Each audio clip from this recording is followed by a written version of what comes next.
Hello friends, welcome to Rajesh vlogs. ఈ వీడియోలో మీరు చూస్తుంది extra clear glass planted aquarium చేయబోతున్నాను. నేను ఫస్ట్ ఆర్ట్స్కేపింగ్ తయారు చేసుకున్నాను. 9 లీటర్స్ సాయిల్ వేసాను. Dragon stone, lava rocks, driftwood use చేయడం జరుగుతుంది.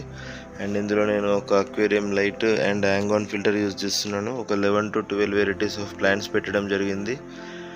అండ్ మీకు ఈ లుక్ అనేది ఇప్పుడు కొంచెము ఫాగీ లుక్ ఉంటుంది. ఒక 24 అవర్స్ తర్వాత మీకు వాటర్ అనేది క్రిస్టల్ క్లియర్గా అనిపిస్తుంది.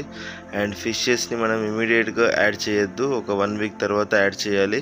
నేను మళ్ళీ 1 వీక్ తర్వాత ఇందులో ఫిషెస్ యాడ్ చేసి మీకు చూపిస్తాను. ఇప్పుడు ఎలా ఉంటుందో చూడండి. ఇది పైనుండి లుక్. హ్యాంగ్-ఆన్ ఫిల్టర్ అనేది 24 అవర్స్ ఆన్ పెట్టాలి. లైట్ డైలీ ఒక 6 to 8 అవర్స్ మాత్రమే ఆన్ చేయాలి. ఇప్పుడు ఫిషెస్ యాడ్ చేసిన తర్వాత ఎలా ఉందో చూడండి లుక్. ఇది extra clear glass, 2 feet length, 1 feet height, 1 feet width. నేను 8 mm గ్లాస్ యూజ్